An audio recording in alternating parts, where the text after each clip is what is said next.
Dalam nama Bapa dan Putra dan Roh Kudus. Amin. Bapak, Ibu, saudara-saudari, umat beriman yang terkasih, salam sejahtera untuk kita semua. Pertama-tama, kita bersyukur atas nikmat hari baru yang dianugerahkan Tuhan bagi kita. Tak lupa, kita juga bersyukur atas setiap pengalaman hidup yang boleh kita terima di hari kemarin. Apapun yang telah kita alami, Tuhan pasti merencanakan yang terbaik untuk hidup kita. Saat ini, kita masih berada di masa Prapaskah, masa pertobatan, masa retret agung. Hal utama yang perlu kita sadari adalah kerahiman Allah begitu besar bagi umatnya. Maka dari itu, janganlah malu untuk bertobat. Janganlah malu untuk mengakui semua dosa dan salah kita di hadapan Allah, agar hati kita semakin layak dan pantas menyongsong puncak karya keselamatan Allah bagi kita.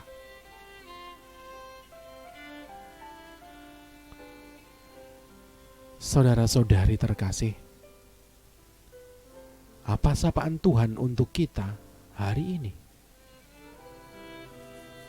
Bagaimana kita akan merenungkan serta mengamalkannya dalam setiap tutur kata dan perbuatan kita?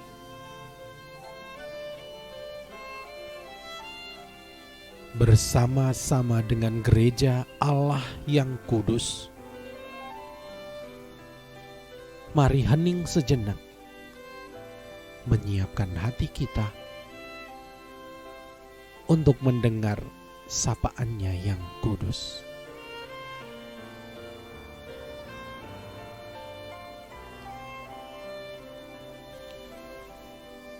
Terpujilah Kristus Tuhan, Raja mulia dan kekal. Berbahagialah orang yang setelah mendengar firman Tuhan, menyimpannya dalam hati yang baik dan menghasilkan buah dalam ketekunan. Terpujilah Kristus Tuhan, Raja mulia dan kekal. Inilah Injil Yesus Kristus menurut Lukas. Dimuliakanlah Tuhan. Sekali peristiwa, Yesus berkata kepada murid-muridnya, "Ada seorang kaya yang selalu berpakaian jubah ungu dan kain halus, dan setiap hari ia bersukaria dalam kemewahan.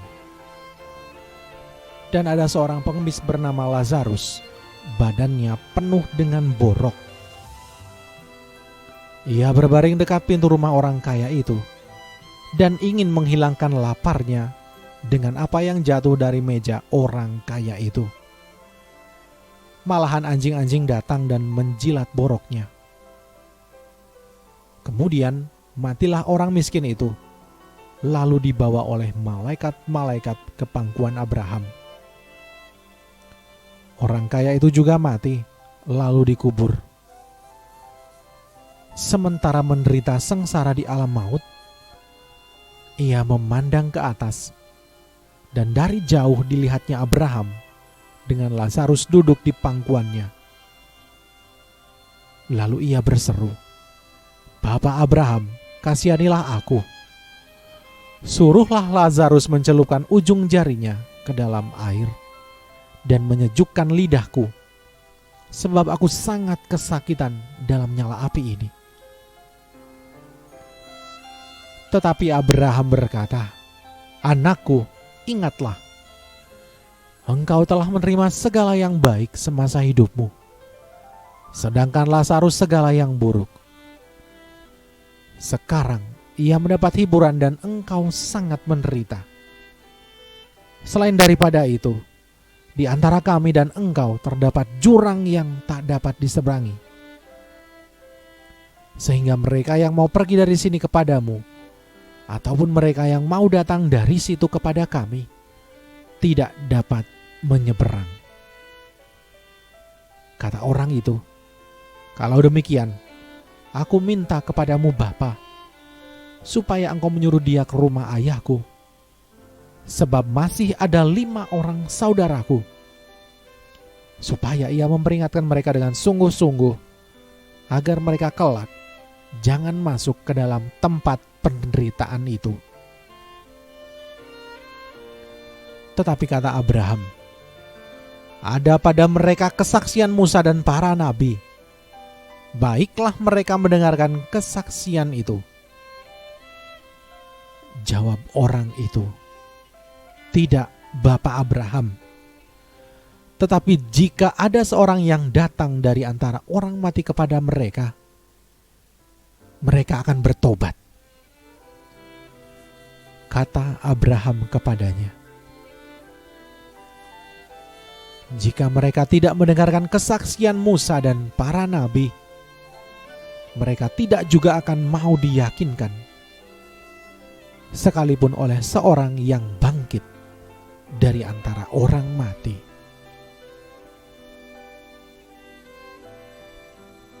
Demikianlah Injil Tuhan.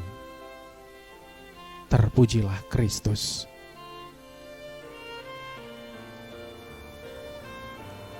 Bapak, Ibu, saudara-saudari, umat beriman yang terkasih, kisah seorang kaya dan Lazarus yang miskin, kisah tentang 2 hidup dengan perbedaan yang besar. Si kaya dengan pakaian dan jubah ungu berpesta pora selama hidupnya. Lazarus saking miskinnya menunggu apa yang jatuh dari meja makan si kaya untuk sekedar menyambung hidupnya. Kemudian mereka sama-sama mencapai batas mereka, yakni kematian. Lalu keduanya bertukar tempat. Si kaya menderita sengsara di alam maut. Lazarus duduk di pangkuan Abraham.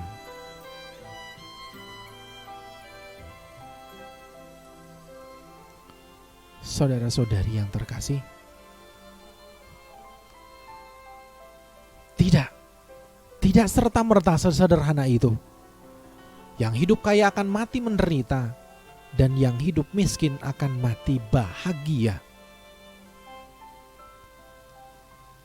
Lalu bagaimana orang punya pandangan bahwa kesejahteraan adalah bentuk dari rahmat Allah, atau sakit serta penderitaan adalah bentuk hukuman dari dosa dan kesalahan? Anakku, ingatlah, engkau telah menerima segala yang baik semasa hidupmu. Menerima segala yang baik, menjadi kaya, benar adalah rahmat Tuhan. Namun kita tidak boleh lupa bahwa di dalam rahmat atau gabih terkandung tanggung jawab. Aufgabe. Kesalahan orang kaya itu bukan karena ia telah menerima segala yang baik dalam hidupnya. Kesalahannya adalah ketika ia menerima segala yang baik dalam hidupnya, ia tidak lagi mendengarkan perintah Allah atau perintah Musa.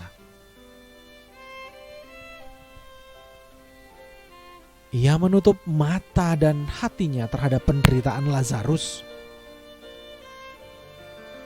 Ia lupa bahwa ia harus mengasihi sesamanya seperti ia mengasihi dirinya sendiri.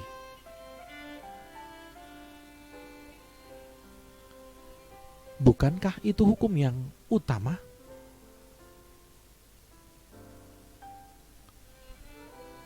Maka, mari menjadi kaya,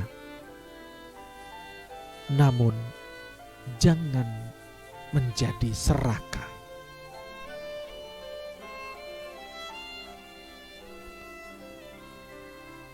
Semoga Tuhan memberkati kita.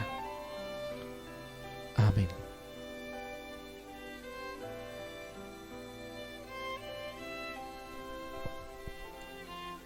Marilah kita berdoa.